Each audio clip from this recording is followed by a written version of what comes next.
Hello दोस्तों। आज का हमारा टॉपिक है डायनसिप्लॉन, जिसके दो पार्ट होते हैं, थैलेमस और हाइपोथैलेमस।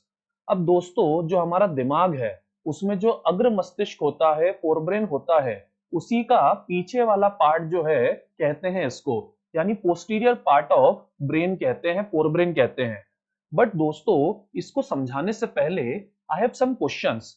क्या आप जानते हैं हमें पसीना क्यों आता है, या फिर हमें ठिठुरन क्यों होती है, या फिर हमें प्यार क्यों होता है, और हमें दर्द क्यों होता है, या फिर हमें भूख क्यों लगती है, या प्यास क्यों लगती है? क्या आप ये सब जानना चाहते हैं दोस्तों? तो बने रहिए आज के सेशन में, क्योंकि ये सब जो है थैलेमस और हाइपोथैलेमस के ही कारण होता है। अब जैसा कि दोस्तों आप जानते हैं कि हम जो है अभी ब्रेन पढ़ रहे हैं, और इसमें पिछले लेक्चर में हम सेरेब्रम यानी प्रमस्तिष्क पढ़ चुके हैं, जिसका लिंक आपको ऊपर वाले आई बटन में मिल जाएगा। अब ये सब जो है नर्वस सिस्टम, तंत्रिका तंत्र का पार्ट होता है, जिसमें सेंट्रल नर्वस सिस्टम होता है और उसके अंदर ब्रेन और स्पाइनल कॉर्ड होती है। अब ब्रेन के भी तीन पार्ट होते हैं, अग्र मस्तिष्क, मध्य मस्तिष्क और पश्चिम मस्तिष्क, जिसको दोस्तों हम कहते हैं फोर ब्रेन, मिड ब्रेन और हिंड ब्रेन।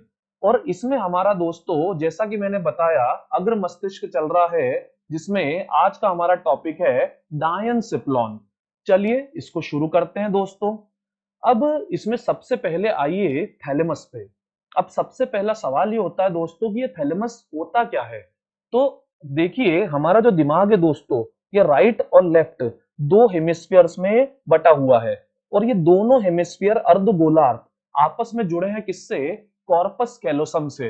तो कॉर्पस कैलोसम के नीचे ये जो अंडे जैसा स्ट्रक्चर होता है, संरचना होती है, इसी को क्या कहते हैं दोस्तों? थैलेमस कहते हैं। पर सर, आखिर इसका काम क्या है, इसके फंक्शंस क्या है? क्योंकि सवाल तो फंक्शन से आते हैं। तो समझिएगा दोस्तों, इसके फंक्शन समझाने के लिए मैं आपसे एक सवाल पूछता हूँ। क्या ये कप आपको नजर आ रहा है? बिल्कुल नजर आ रहा है। तो मुझे बताइए, इस कप को देखकर आप क्या सोच रहे हैं? बिल्कुल आप कहेंगे सर, इसमें गर्म चाय है। पर आप जैसे ही गर्म चाय कहते हो, तो ये आप कैसे कह पाते हो दोस्तों? तो समझिएगा, ये आप कह पाते हो अपने सेंसेस के कारण। जो आपकी नाक है, उससे आप इसकी खुशबू लेते हो।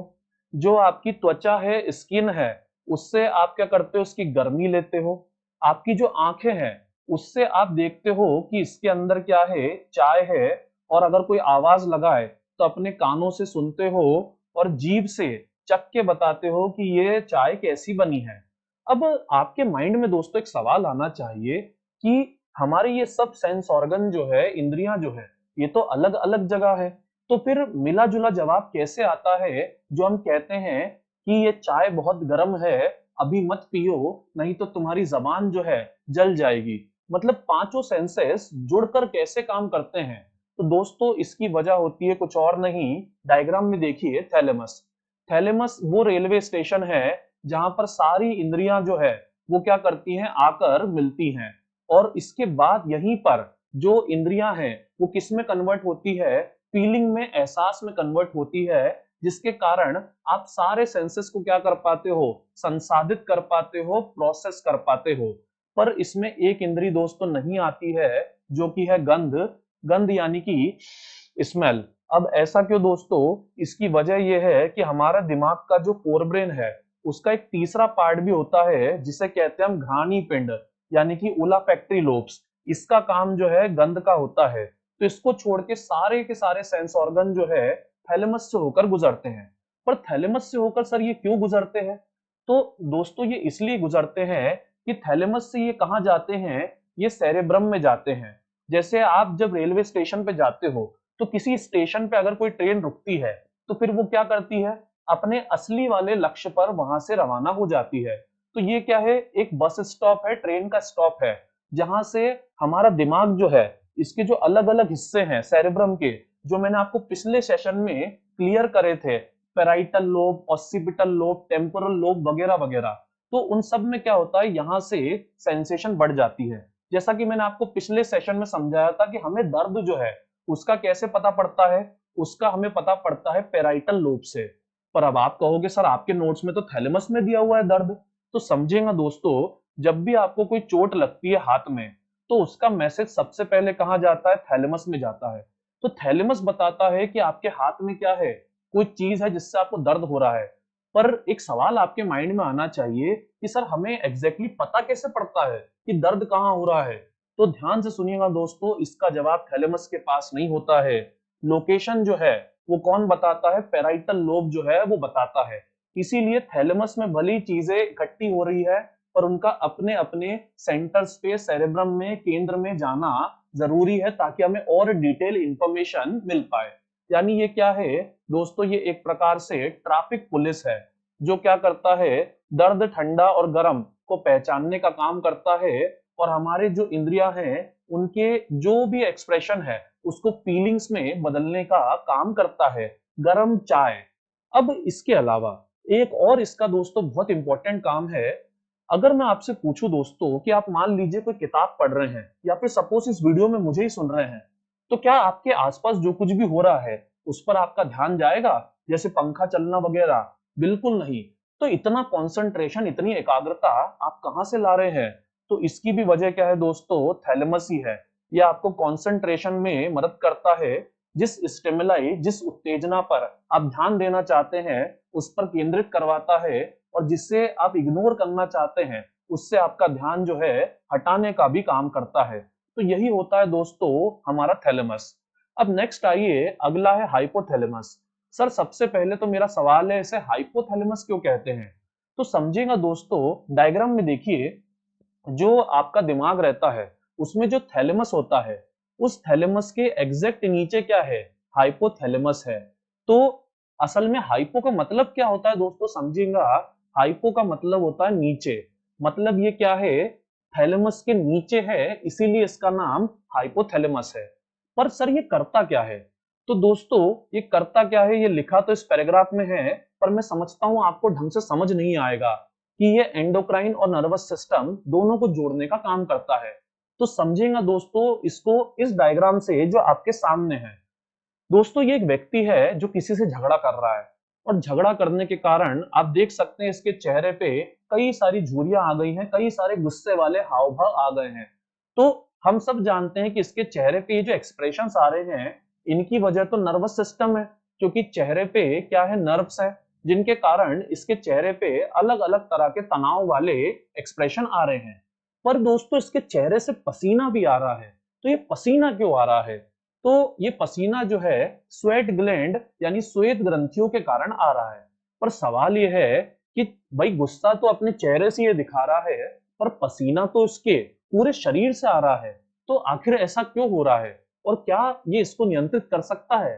तो आप कहोगे नहीं सर, पसीने को हम नियंत्रित नहीं कर सकते। पर सच बात तो ये है दोस्तों, ऐसा नहीं है। हमारा दिमाग जो है वो पसीना और हमारे चेहरे के एक्सप्रेशन दोनों को नियंत्रित करता है। पसीना जो है वो एक प्रकार का क्या है? ग्लैंड है। और जो हमारा नर्वस सिस्टम है वो क्या है? तंत्रिकाओं से मिलकर बना है, और दोनों को कंट्रोल जो है दिमाग ही करता है। पर सिर्फ पसीने को कैसे कंट्रोल करते हैं, तो यही हम आज के सेशन में आगे समझेंगे। तो दोस्तों ये काम कौन करता है? हाइपोथैलेमस करता है, जिसके एक इशारे पर क्या होता है? आपके पूरे शरीर से पसीना जो है बहना शुरू हो जाता है। अब कैसे होता है ये, इसकी डिटेल समझने के लिए दोस्तों मैं आपसे कुछ बेसिक बात करना चाहता हूं।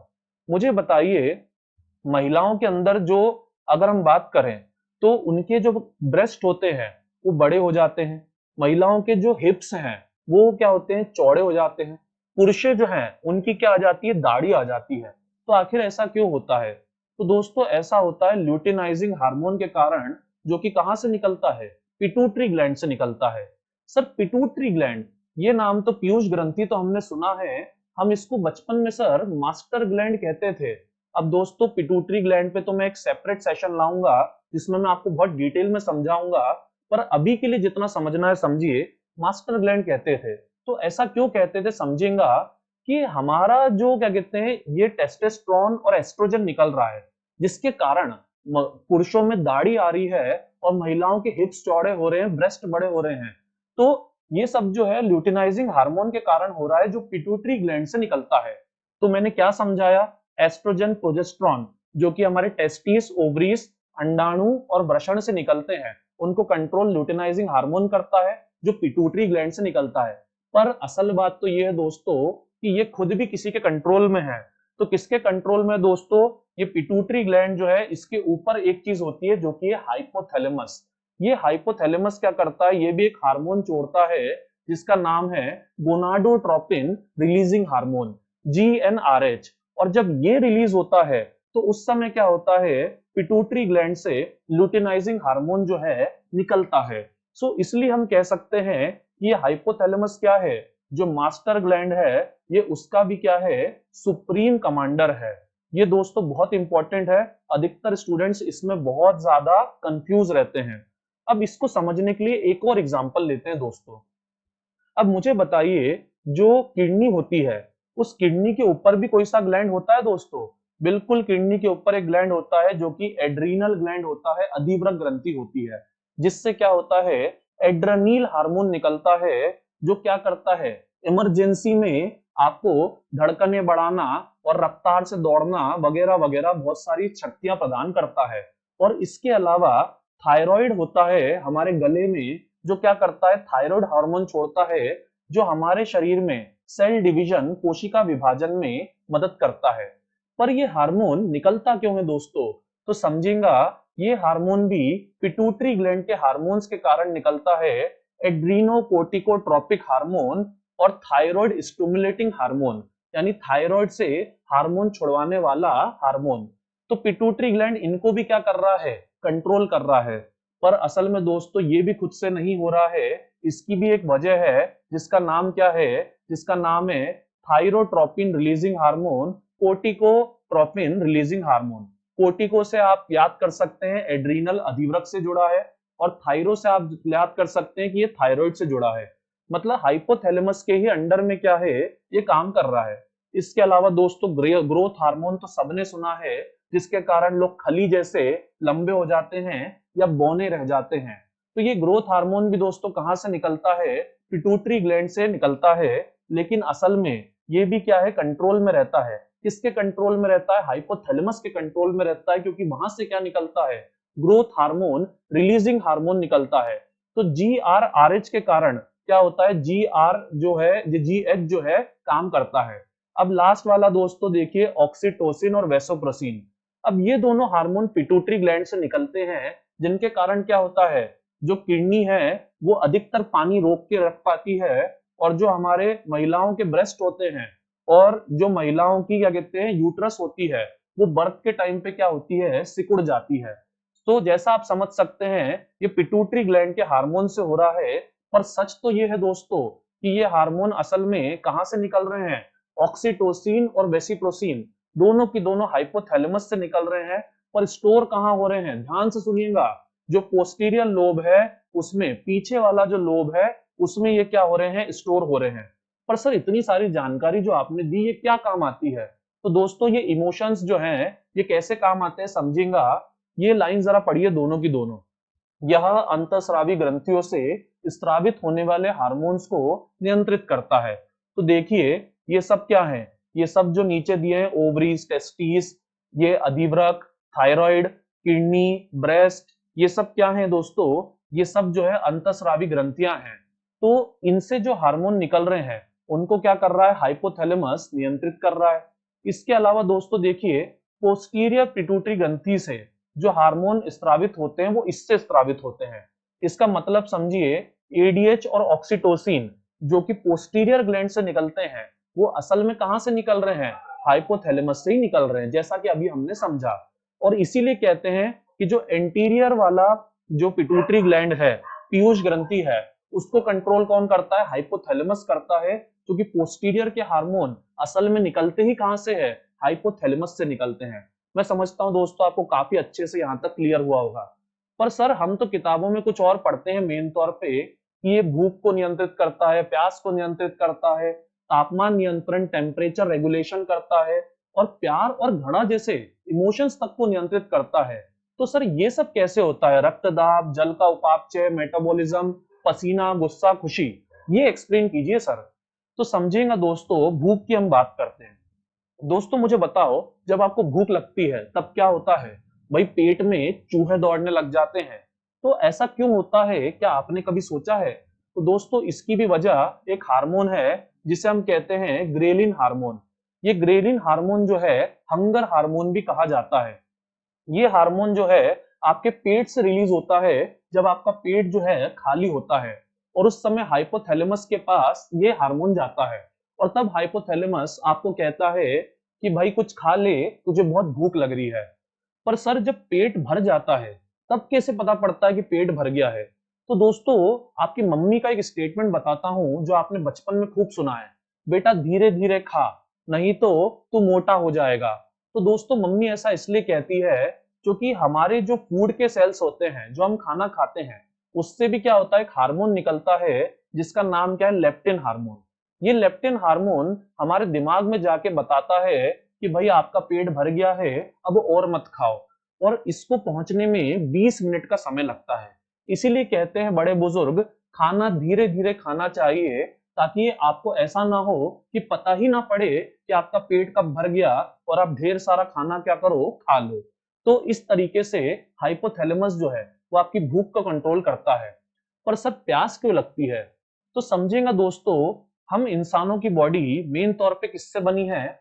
हम सब जानते हैं 70% पानी से बनी है, और ये पानी हमारे शरीर की जो क्रियाएं हैं, एक्टिविटीज है, उनके लिए बहुत ज्यादा क्या है, इंपॉर्टेंट है। पर अलग अलग समय हम ये पानी अपने शरीर से छोड़ते रहते हैं। फॉर एग्जाम्पल जब हम यूरिन करते हैं, मूत्र विसर्जन करते हैं, तब ये पानी निकल जाता है। हम जब मल त्याग करते हैं, फीसस छोड़ते हैं, तब भी ये पानी थोड़ा क्या होता है, निकल जाता है। इसके अलावा जो हमारा पसीना रहता है उससे पानी निकल जाता है। यहाँ तक कि जब हम रेस्पिरेशन करते हैं, सांस लेते हैं, उसमें भी थोड़ा पानी निकल जाता है। तो जो पानी निकल गया है दोस्तों, उससे क्या होता है, जो हमारा ब्लड है उसके अंदर इसकी डेंसिटी कम हो जाती है, और ब्लड दोस्तों कहाँ जाता है, हमारे हाइपोथैलेमस में जाता है। और तब जो है हाइपोथैलेमस बताता है कि भाई तुम्हारी जो सलाइवरी ग्लैंड्स है उनको, कि मुंह में जो सलाइवा है वो जीवान पे लाना बंद कर दो। अब जैसे ही मुंह में सलाइवा आना बंद हो जाता है, जबान क्या हो जाती है दोस्तों, सूख जाती है। और जब जबान सूख जाती है तब आपको क्या लगती है, प्यास लगती है। और प्यास लगती है, आप क्या करते हो, पानी पीते हो। जैसे ही आप पानी पीते हो, खून में वापस से पानी बढ़ जाता है, और हाइपोथैलेमस जो है जबान पे वापस से सलाइवा लाना शुरू कर देता है। सो इस तरीके से फ्रेंड्स हाइपोथैलेमस जो है प्यास को कंट्रोल करता है। पर मैं समझता हूं जो सबसे ज्यादा आप समझना चाहते हैं वो ये है कि हाइपोथैलेमस क्या लव को कंट्रोल करता है? तो दोस्तों समझेगा, ये दिल जो है, ये दिल तो बच्चा है जी। ये दिल सिर्फ और सिर्फ धड़कता है। ये दिल तो सिर्फ एक पंप है जो कभी ज्यादा ब्लड देता है, कभी कम ब्लड देता है। इसके अंदर कोई फीलिंग्स नहीं है, इसके अंदर कोई भावनाएं नहीं है। सारी भावनाएं तो कहाँ होती है, दिमाग में होती है। और दिमाग में भी कहाँ होती है, हाइपोथैलेमस में होती है। सर क्या बात कर रहे हैं? तो बिल्कुल दोस्तों समझते हैं कैसे। तो मुझे बताइए, सबसे पहले हम किसी व्यक्ति को जब देखते हैं तो हमें उसकी कैसी चाह होती है? तो फ्रेंड्स जब हम पहली बार किसी को देखते हैं तो हमें उसकी आदतें नहीं मालूम होती है, हमें उसकी गंध नहीं मालूम होती है, हम उसको व्यक्तिगत तौर पे पर्सनली जानते नहीं है, जिसके कारण हमारा दिमाग जो है उसके बारे में बहुत ज्यादा राय नहीं बना पाता। तो तब हमें उसके तन की चाह होती है, जो कि क्या कहलाती है, लस्ट कहलाती है। तो ये लस्ट जो है हमारे हार्मोन्स के कारण होती है, जो कि टेस्टोस्टेरोन और एस्ट्रोजन। और जैसा कि आपने आज के सेशन में समझा कि ओवरीज और टेस्टिस दोनों से ये जो हार्मोन निकलते हैं, असल में इनका नियंत्रण कौन कर रहा है, दिमाग में स्थित हाइपोथैलेमस कर रहा है। पर जब हम किसी व्यक्ति को बहुत ज्यादा जानने लग जाते हैं, समझने लग जाते हैं, तो दोस्तों आपने सुना होगा कि हम क्या हो जाते हैं, प्यार में पागल हो जाते हैं। प्यार में जब पागल हो जाते हैं तो उस समय ना भूख लगती है, ना प्यास लगती है, और ना तो नींद आती है। तो दोस्तों ऐसा होता है उससे के प्रति जो हमारा अट्रैक्शन हो गया है, उसके कारण जो क्या हो जाती है, हमारी मन की चाह होती है। तो इसकी वजह है हमारे अंदर के हार्मोन डोपामिन और नॉर एपिनेफ्रिन। ये डोपामिन और नॉन एपिनेफ्रिन क्या करते हैं, आपको प्यार में पागल बना देते हैं। और अगर सेरोटोनिन आ गया, सेरोटोनिन अगर ज्यादा आ गया, तो फिर तो पूरी तरह से आप प्यार में क्या हो जाओगे, पागल हो जाओगे। तो इस तरह जो है ये लव को क्या करता है, कंट्रोल करता है।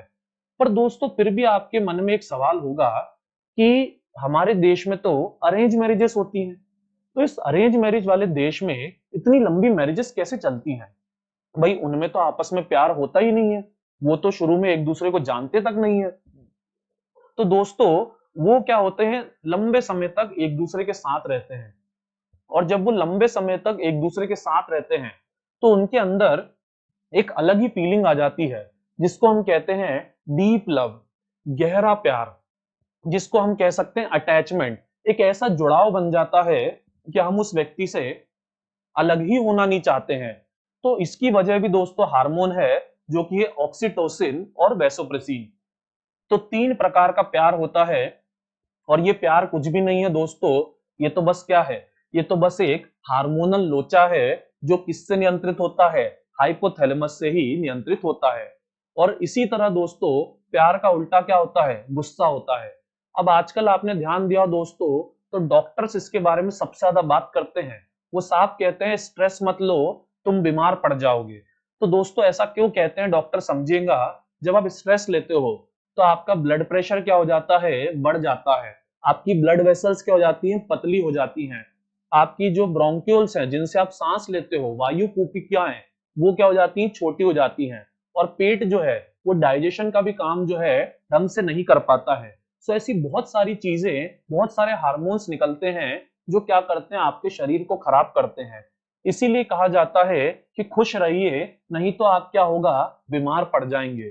पर अभी भी दोस्तों आपके माइंड में एक सवाल होगा कि आखिर हमें पसीना क्यों आता है, और उससे भी ज्यादा हमारे रोंगटे क्यों खड़े हो जाते हैं। तो समझेंगे दोस्तों, इंसान जो है वो किस्में का व्यक्ति है। इंसान एक वार्म ब्लडेड जो है एनिमल है, यानी कि गर्म खून वाला, नियत तापी, कांस्टेंट टेम्परेचर वाला एनिमल है। सर क्या कहना चाह रहे हैं? तो समझेंगे दोस्तों, इंसान जो है वो मैमल की कैटेगरी में आता है, जिसका टेम्परेचर हमेशा क्या होता है, कांस्टेंट बना रहता है। गर्मी हो, बारिश हो या ठंड हो, तीनों मौसमों में हमारी बॉडी का टेम्परेचर कांस्टेंट रहता है। अब आप कहोगे लेकिन सर मौसम जब बदल रहे हैं तो टेम्परेचर कैसे कांस्टेंट रह सकता है? तो दोस्तों इसकी वजह भी कोई और नहीं है, हाइपोथैलेमस है। अब आप कहोगे सर वो कैसे? तो समझेंगे दोस्तों, इसकी वजह भी हाइपोथैलेमस है। कैसे? तो भाई क्या होता है, जब आपको बहुत ज्यादा गर्मी लगती है, मतलब आपके आसपास का टेम्परेचर क्या होता है दोस्तों, बहुत ज्यादा होता है, तो उस समय क्या होता है, जो आपके स्वेट ग्लैंड होते हैं वो क्या करते हैं, पसीना छोड़ने लग जाते हैं।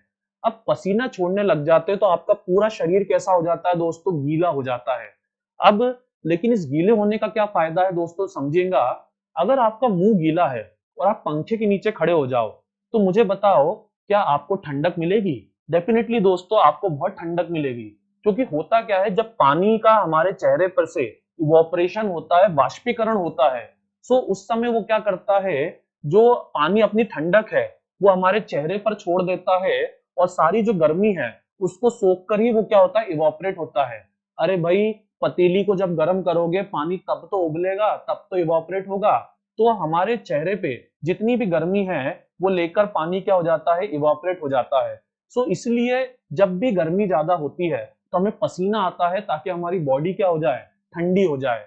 अब इसी का उल्टा दोस्तों कब होता है, जब ठंड होती है। ठंड के समय क्या होता है, हम जो है यूं ऐसे ठिठुरने लग जाते हैं। पर उससे भी इंपॉर्टेंट दोस्तों, आपके मन में ये सवाल होगा कि सर रोंगटे क्यों खड़े होते हैं, और उसी रोंगटों में हमारे बाल क्यों खड़े हो जाते हैं? तो दोस्तों समझेगा, आपके शरीर के आसपास क्या होती है, एयर चलती रहती है। और अगर आपके बाल खड़े हो गए, डायग्राम में देखिए, तो आपके बाल खड़े होने से वो क्या करेंगे, इस एयर को अपने आसपास रोक लेंगे। अब जब वो एयर को अपने आसपास रोक लेंगे तो उससे क्या होगा दोस्तों, आपके शरीर से लगातार जो हीट है वो निकलना क्या हो जाएगी, बंद हो जाएगी। और इससे क्या होगा, आपको जो है थोड़ी जो है क्या मिलेगी, गर्मी मिलेगी। तो जब रोंगटे खड़े होते हैं तो बाल क्या करते हैं, अपने आसपास एयर को रोकने का काम करते हैं, ताकि आपको जो है थोड़ी गर्मी मिल पाए। और ये सारा काम दोस्तों कौन कराता है, कोई और नहीं, हाइपोथैलेमस ही कराता है। तो दोस्तों इतना इंपॉर्टेंट जो है हाइपोथैलेमस और थैलेमस जो है होता है। तो आज के लिए इतना ही। अगर ये सेशन आपको पसंद आया हो दोस्तों, तो लाइक करें, शेयर करें, सब्सक्राइब करें। और अगर आपको कोई भी डाउट हो तो नीचे कमेंट सेक्शन में हमें बताएं। आज के लिए दोस्तों बाय बाय, टाटा।